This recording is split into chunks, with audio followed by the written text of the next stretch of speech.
आता है वो जरूर कीजिएगा मेरे साथ, याद रखिएगा।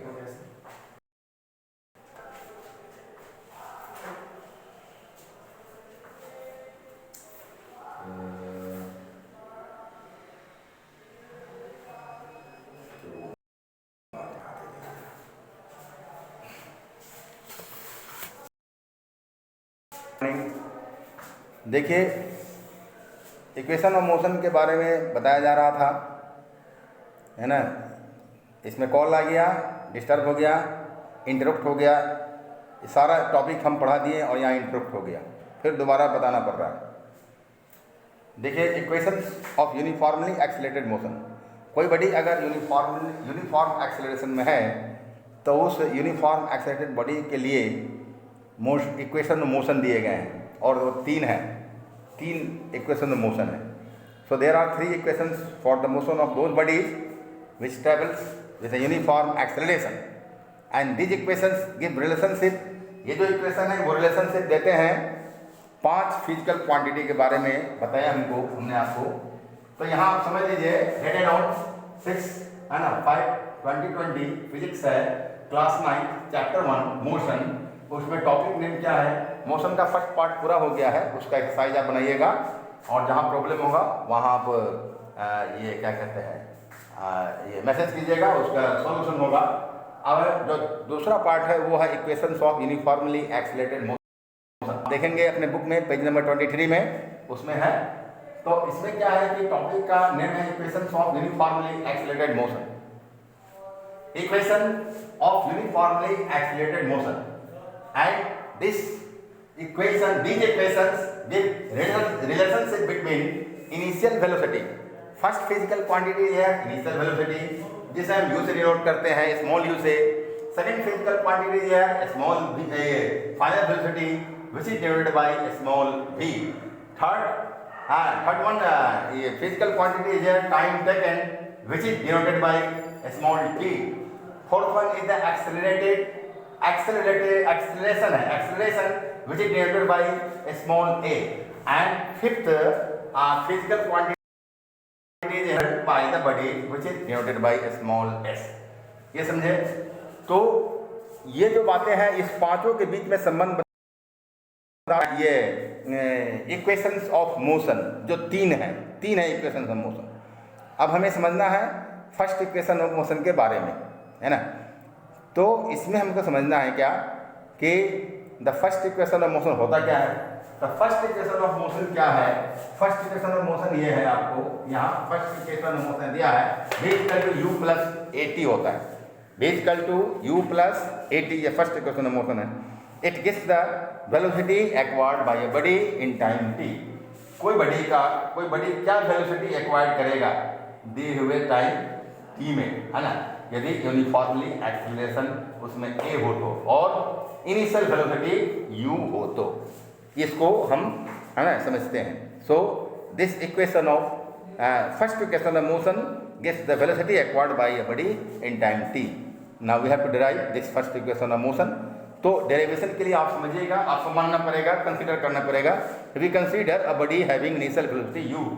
कोई बॉडी है यहाँ जिसका इनिशियल वेलोसिटी u है, this u is the small u is the this small u is the initial velocity of the body। Body का इनिशियल वेलोसिटी u है। Suppose it subjected to uniform acceleration, इसको uniform acceleration में रखा गया, produce किया गया uniform acceleration जो small a है ना। और फिर क्या हुआ, यूनिफॉर्म एक्सेलरेशन a है, इसलिए t समय के बाद जब यूनिफॉर्म एक्सेलरेटेड बॉडी है तो कुछ समय लेगा, t समय के बाद कुछ फाइनल वेलोसिटी इसका होगा, तो टाइम t लगा और फाइनल वेलोसिटी इसका हो गया स्मॉल v, यहाँ तक पहुँचा बॉडी और फाइनल वेलोसिटी v इसका हो चुका है ना। Now from the definition of acceleration, है ना, एक्सेलरेशन डेफिनेशन से हम जानते हैं, from the definition of acceleration we know that a equal to a means acceleration a equal to change in velocity by time taken. Derivation है ये first equation motion का derivation. तो change in velocity by time taken, और change in velocity, what is the change in velocity?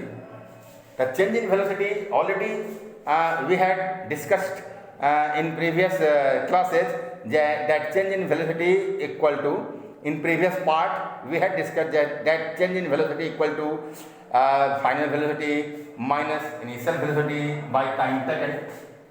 So change in velocity will be equal to final velocity minus initial velocity, and final velocity is denoted by a small v. Yeah, we are given here final velocity is denoted by a small v.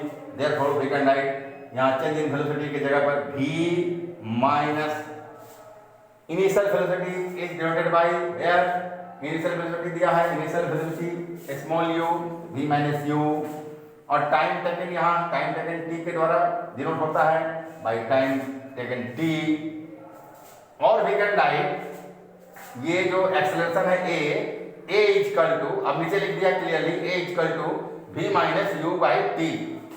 अब t को a से multiply किया तो हो गया at equal to ये v minus u जो करते हो राइट हैंड साइड में, तो at equal to v minus q, v minus u है. अब हम क्या करेंगे, अब u को हम इधर आएंगे राइट हैंड साइड से लेफ्ट हैंड साइड में लाएंगे, तो क्या होगा u राइट हैंड साइड से लेफ्ट हैंड साइड में आएगा तो यहाँ माइनस यू है प्लस यू हो जाएगा, यहाँ प्लस छिपा हुआ है u plus at equal to v हुआ, और लिखेंगे v equal to u plus at. तो इस तरह से ये डेराइव हो गया, इसका सिंपल डेराइवेशन है ना फर्स्ट इक्वेशन ऑफ मोशन का, where v equal to final velocity of the body, u equal to initial velocity of the body, a equal to acceleration of the body and t equal to time taken by the body. तो ये बात समझ में आ गई.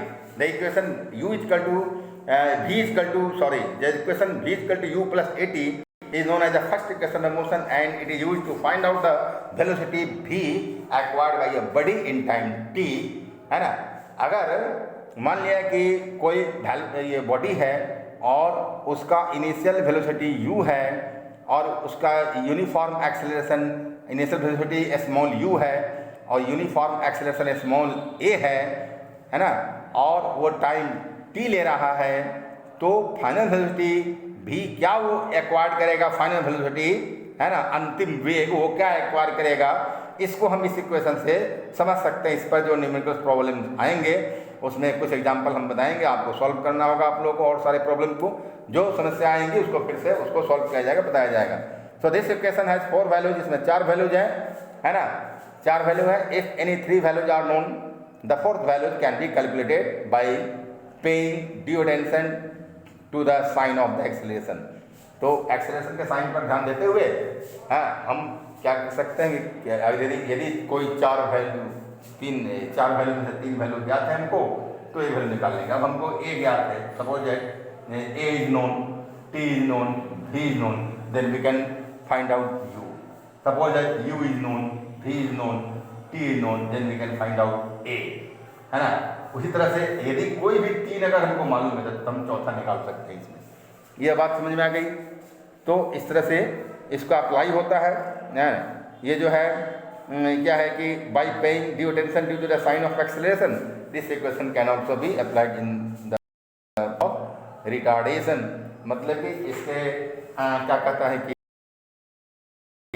Sign of acceleration, acceleration के sign के आधार पर हम क्या करेंगे, एक्सेलरेशन के साइन पर ध्यान देते हुए एक्सेलरेशन और रिटार्डेशन है ना, वेग वृद्धि और वेग ह्रास दोनों के लिए यही first equation of motion apply होगा न्यूमेरिकल प्रॉब्लम बनाने समय. ओके, इसके बाद अब है सेकंड इक्वेशन ऑफ मोशन जिसका डेरिवेशन नेक्स्ट डे होगा.